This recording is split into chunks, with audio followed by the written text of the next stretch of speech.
Para efectos de aprobar una constitución, necesitamos tener claro qué es lo que propone la nueva constitución, qué es lo que dice la constitución vigente y eventualmente también a lo mejor hacer comparaciones con respecto a lo que señalan otras constituciones que consideramos válidas, significativas desde el punto de vista de su calidad y claridad. Me voy a referir en esta oportunidad a lo que se señala en materia de estados de excepción. Tiene especial relevancia porque evidentemente estamos en un momento en el cual los estados de excepción han sido necesarios para efectos de poder restituir el orden en el país, tanto en la zona norte, en la zona sur y eventualmente en determinados momentos en distintas partes del territorio, incluida la región metropolitana. El borrador de constitución que se nos propone en esta oportunidad para aprobar o no señala en sus artículos 22 y siguientes, números 92 y siguientes del borrador, estos números van a cambiar dependiendo de lo que haga la Comisión de Armonización, señala que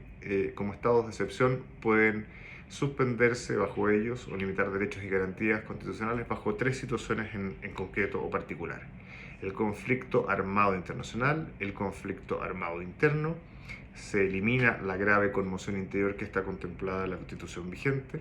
la calamidad pública y se elimina la grave conmoción interior o emergencia que están en la Constitución vigente. En virtud de estas situaciones, entonces se pueden restringir o suspender los derechos expresamente indicados por la Constitución. Y bajo estas situaciones de excepción pueden decretarse determinados tipos de estados de excepción. La Constitución que se nos propone contempla los siguientes estados de excepción: el estado de asamblea, que solamente puede ser aplicado en caso de conflicto armado internacional; el estado de sitio, que solamente puede aplicarse en el caso de estado de conflicto armado interno, se deja fuera la grave conmoción interior; el estado de catástrofe, solamente en caso de calamidad pública; y desaparece por completo el estado de emergencia, que solamente podía aplicarse o puede aplicarse de acuerdo con la Constitución vigente y que está hoy día en vigor en casos de grave alteración del orden público o de grave daño para la seguridad de la nación. Es decir, si analizamos desde este punto de vista, los estados de excepción quedan restringidos, quedan limitados, y en una situación como la que está viviendo hoy día la macrozona sur, o que eventualmente podría generarse de nuevo en la zona norte del país, no tendríamos bajo esta constitución un estado de emergencia que se pueda adoptar por 15 días renovables, etcétera, de acuerdo con los términos y condiciones que están establecidos en la legislación vigente. Si es así, habría que preguntarse: ¿es posible aplicar el estado de asamblea en una situación como la de la macrozona sur? No, porque solamente aplica en caso de conflicto armado internacional. ¿Puede aplicarse el estado de sitio? Diríamos, solo en la medida que entendamos que lo que está ocurriendo en la macrozona sur es un caso de conflicto armado interno. Normalmente un caso de conflicto armado interno debería entenderse como una situación de guerra civil o de naturaleza similar. Si no existe voluntad política de reconocer actividad terrorista o de una situación armada al interior del país de esa naturaleza, no sería posible la aplicación del estado de sitio y por lo tanto quedaríamos con una imposibilidad de actuar bajo esa circunstancia de la manera que lo hemos venido haciendo hasta ahora. Ha existido una intención permanente de considerar lo que ocurre en la macrozona sur o lo que ocurre en el norte como situaciones relacionadas con la inmigración o con la delincuencia común, ¿no? O con el narcotráfico, y eso no pareciera estar cubierto por los estados de excepción que hoy día contempla el borrador de constitución que se nos propone. Se mantiene el estado de catástrofe, y ese tiene que ver con la calamidad pública, y como ya dijimos, la calamidad pública deja de contemplar la grave conmoción interior o la emergencia. Es decir, pareciera ser que calamidad pública se refiere a situaciones que están asociadas con fuerza mayor o caso fortuito, hechos de la naturaleza, terremotos o situaciones de naturaleza similar. Ahora, la importancia de estos estados de excepción es que a través de ellos o durante su vigencia se pueden establecer limitaciones a los derechos y garantías que garantiza la Constitución. Y de esta manera, bajo el estado de asamblea, que tiene que ver con las situaciones de guerra internacional o de violencia internacional,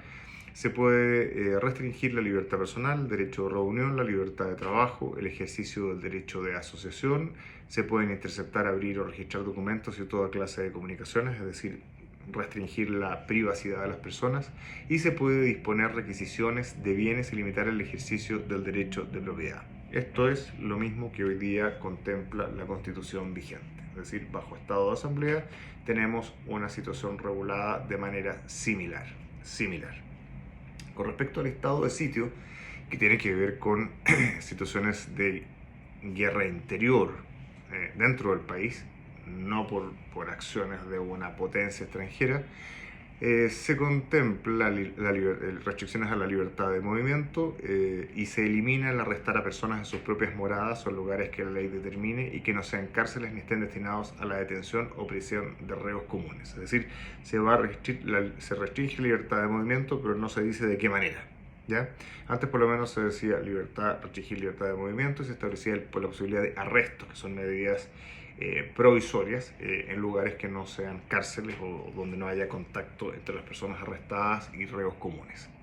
Se puede restringir la libertad de asociación, se puede suspender o restringir el derecho de reunión y se puede disponer la requisición de bienes y limitaciones al ejercicio del derecho de propiedad y adoptar todas las medidas extraordinarias de carácter legal y administrativo necesarias para el pronto establecimiento de la normalidad de la zona afectada. Esto no está en la Constitución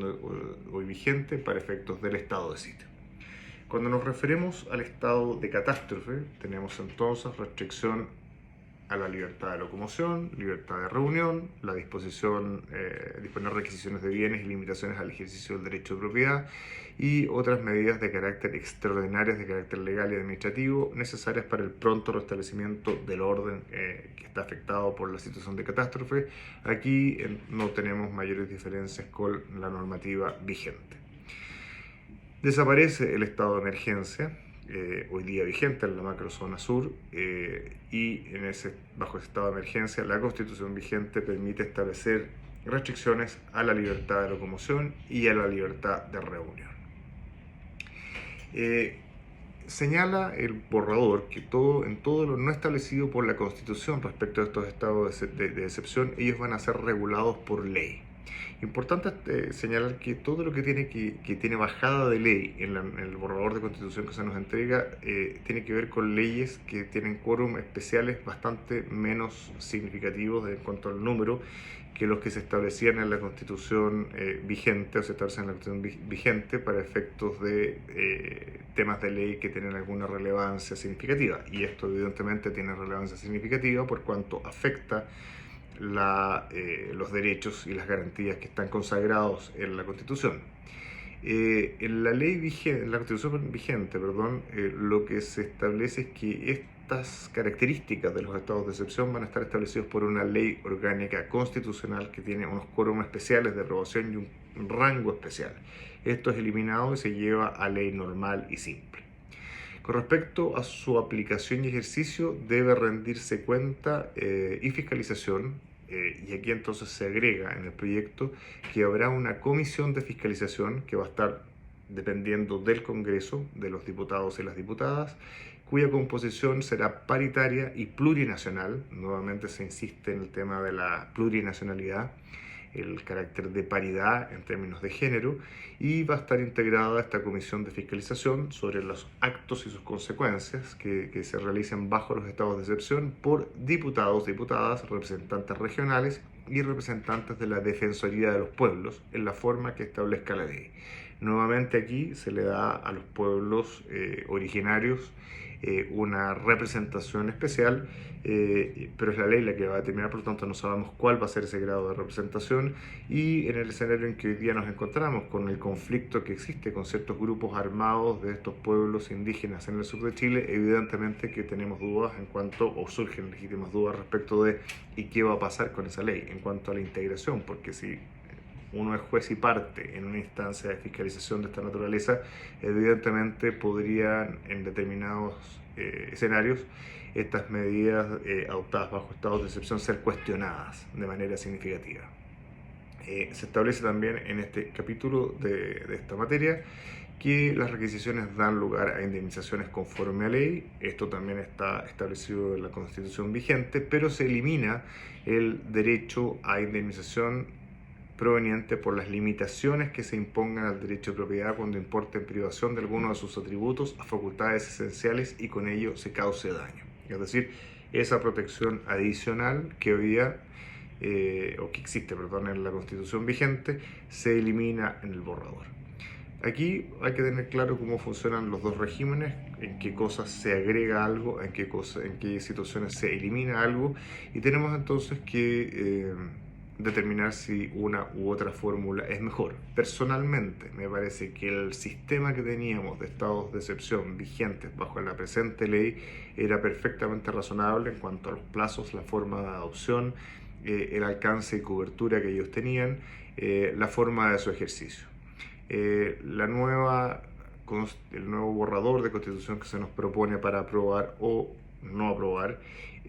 básicamente cambia estos elementos, deja algunos vacíos, genera algunas dudas, introduce cuerpos de fiscalización distintos y como tampoco existe claridad respecto de los recursos que se pueden interponer para efectos de defenderse cualquier persona en cuanto a la vulneración de sus derechos o garantías, también nos abre esta sección una serie de incógnitas en cuanto a de qué manera nos defendemos legítimamente cada uno de nosotros como individuos en el caso de que nuestros derechos y garantías sean afectados bajo un estado de excepción. Es decir, queriéndose generar un régimen más proteccionista, finalmente yo diría que del texto lo único que queda evidente es que existe una mayor protección y mejores condiciones de seguridad en cuanto a su aplicación respecto de los pueblos indígenas, que es algo que es una constante a lo largo de todo este documento.